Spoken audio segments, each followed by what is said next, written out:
କହିବ ଆଚ୍ଛା ବିଲରେ କଣ ସବୁ ଚାଷ ହୁଏ? ତମର ବିଲ ଅଛି? ବିଲରେ କଣ ଚାଷ ହୁଏ? ତମର କିଛି ନା ହୁଏ? ବାଦାମ ହୁଏ। ଆଉ କଣ ହୁଏ? ଧାନ ହୁଏ। ଆଉ କଣ ହୁଏ? ବାଇଗଣ ପରିବା ଚାଷ ମଧ୍ୟ ହୁଏ। ଆଚ୍ଛା ଚାଷ ପାଇଁ ସବୁ କଣ କଣ ଜିନିଷ ଆମ ଦରକାର ଟିକେ କହିବେ?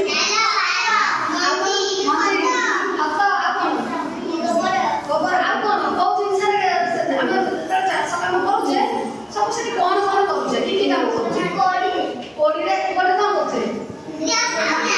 ଆଉ କଣ ଭାବ ଲାଗୁଛି? ଆଉ କଣ ଲାଗୁଛି? ପାୱାର ବିଲରେ କଣ କରାହଉଛି? ପାୱାର ବିଲରେ ଚାଷ କରାହଉଛି। ଭଲ ଛିଡ଼ା ହେଲା।